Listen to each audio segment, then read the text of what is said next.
Rusiyanın Ukraynaya qarşı işğalçı müharibəsi başlanandan Rusiya ordusuna qoşulan azərbaycanlıların sorağı cəbhənin müxtəlif istiqamətlərindən gəlir. Bir çox hallarda da əsir və itkin kimi. Yolumuz açıq olsun. İnşallah, inşallah.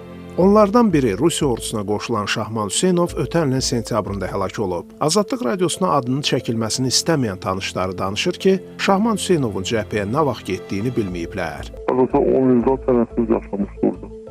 O hepsi başta hepsi zad olmaydı. Onu tuttular, müqabilən bağladılar. Rusiya ordusunda nə qədər azərbaycanlının döyüşdüyü barədə statistika yoxdur. Bəzi məlumatları Azərbaycan mediasında və ya müxtəlif sosial media qruplarından toplamaq olur. Bu şəxslər könüllü və ya muzlu kimi hər iki tərəfin ordularında əsgər kimi xidmət ediblər. Azadlıq radiosuna danışan başqa döyüşçülərin yaxınları da təsdiq edir ki, bu şəxslər Rusiyada yerli polislə yaranmış insidentdən sonra cəbhəyə getməyə məcbur olublar.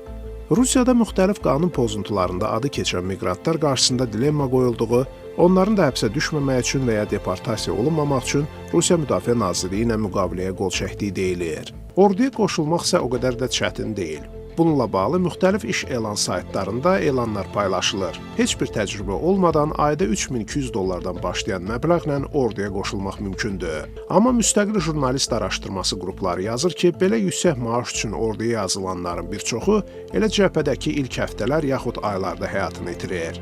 Çünki Rus ordusu necə deyərlər ət hücumlarından geniş istifadə edir. Yüngül silahlanmış əskər qrupları ciddi qorunan istehkamların üzərinə hücuma göndərilir. Amma azərbaycanlı əskərlər haqqında rəsmi məlumat tapmaq çətindir.